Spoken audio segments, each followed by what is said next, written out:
હાલ આમ આદમી પાર્ટીમાં જોડાયેલા પૂર્વ વિપક્ષી નેતા અને કોર્પોરેટર પર જીવલેણ હુમલો થયાની ઘટના બની છે। થોડા દિવસો પહેલા જ કોંગ્રેસ પાર્ટી છોડી આપમાં જોડાયેલ જામનગર શહેરના વોર્ડ નંબર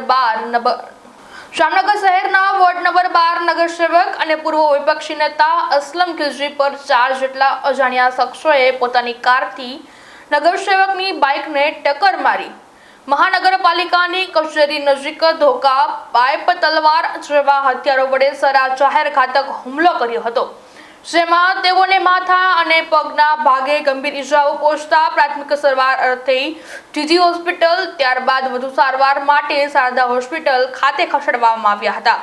તેમજ આ સમગ્ર ઘટનાની જાણ થતાં જ પોલીસ દ્વારા તપાસનો ધમધમાટ શરૂ કરી દેવામાં આવ્યો હતો અને પોલીસે માત્ર ગણતરીના કલાકોમાં જ આરોપીને ઝડપી પાડ્યા છે અને કાયદેસરની કાર્યવાહી શરૂ કરી છે।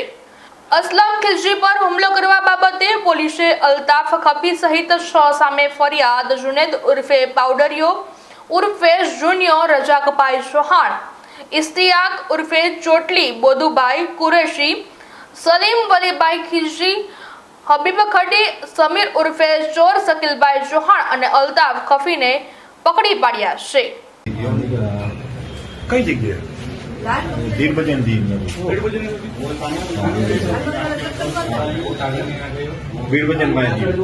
ભાઈ પગ પૂરું દુખે જો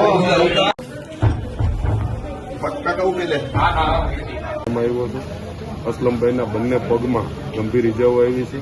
માથાના ભાગે તલવારના ઘા જેવા ઘાવ લાગેલા છે। હાલ અસલમભાઈ સારવાર હેઠળ છે અને જે અસામાજિક તત્વો દ્વારા હુમલો કરવામાં આવ્યો છે તેને પકડવા માટે પોલીસ દ્વારા ચક્રો ગતિમાન કરવામાં આવ્યા। હાલ એમની સારવાર ચાલી રહી છે। હાલ કેવું મુશ્કેલ થઈ શકે, પરંતુ એક રીતે સ્થિર તબિયત છે એવું કહી શકાય। ગઈકાલે જામનગર શહેરના city B division police station વિસ્તારના જે લાલ બંગલા સર્કલથી પીડબંજન તરફનો જે રસ્તો છે ત્યાં એક હત્યાના પ્રયાસનો બનાવનો ગુનો દાખલ કરવામાં આવેલો છે।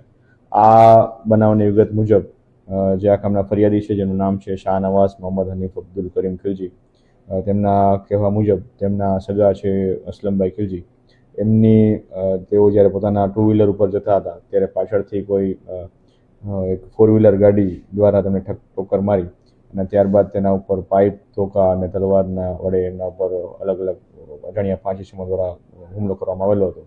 જે બાબતનો બનાવના આધારે જે ભોગ બનનાર છે એને સારવાર અર્થે હોસ્પિટલમાં ખસેડવામાં આવેલા હતા અને ત્યારબાદ city B division police station દ્વારા બનાવની તપાસ ચાલુ કરવામાં આવેલી હતી અને જે ફરિયાદ છે એ ફરિયાદમાં ભારતીય ન્યાય સંહિતાની કલમ 109(1), 117(1), 118(1), 115(2), 352, 51(3), 61(2), 189(1), 190 તથા જીપી એક્ટની કલમ 135 મુજબનો ગુનો દાખલ કરવામાં આવેલો છે।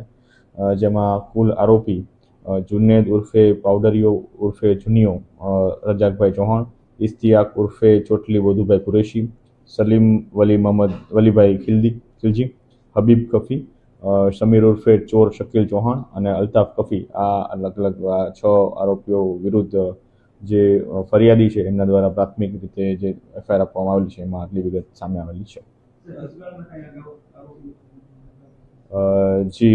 જે આરોપી જે છે જુનેદ ઉર્ફે પાવડરિયો, તેના વિરુદ્ધ અલગ અલગ પોલીસ સ્ટેશનમાં આશરે 24 જેટલા ગુનાઓ અગાઉ નોંધાયેલા છે, હત્યા અને એનડીપીએસના ગુનાઓ સહિત। જે પ્રાથમિક દ્રષ્ટિએ જે ફરિયાદી છે, ફરિયાદી દ્વારા જે જણાવવામાં આવેલું છે ફરિયાદમાં કે એમનું કહેવાનું એવું છે કે આ જે ભોગ બનનાર જે છે એ આગેવાન હોય વિસ્તારના, તેમને અન્ય આગેવાનો સાથે વિસ્તારમાં અલગ અલગ વાંધા ચાલતા હોય અગાઉથી, તો એ વાંધાનો ખાર રાખી અને આ બનાવ બનેલું હોય એવું તેમને ફરિયાદમાં જણાવેલું છે। સમગ્ર વિસ્તારમાં પોલીસ દ્વારા જે પેટ્રોલિંગ કરવામાં આવ્યું હતું, જે આ બનાવના અનુસંધાને જે ભોગ બનનાર અને જે આરોપીઓ છે તમામ લોકો એક જ વિસ્તારમાં પટનીવાડ જે સિટી ડિવિઝન પોલીસ સ્ટેશનનો વિસ્તાર છે ત્યાં રહેતા હોય, તો જેથી આ બનાવને અનુલક્ષીને કોઈ અન્ય બીજો અનિચ્છનીય બનાવ ન બને અને વિસ્તારમાં કાયદોની વ્યવસ્થા જળવાઈ રહે તેના અનુસંધાને સિટી ડિવિઝન પોલીસ સ્ટેશન દ્વારા બંદોબસ્ત ચાલવામાં આવેલું છે। ના, તમામને હાલ જે હસ્તગત કરવાની કાર્યવાહી ચાલુ છે।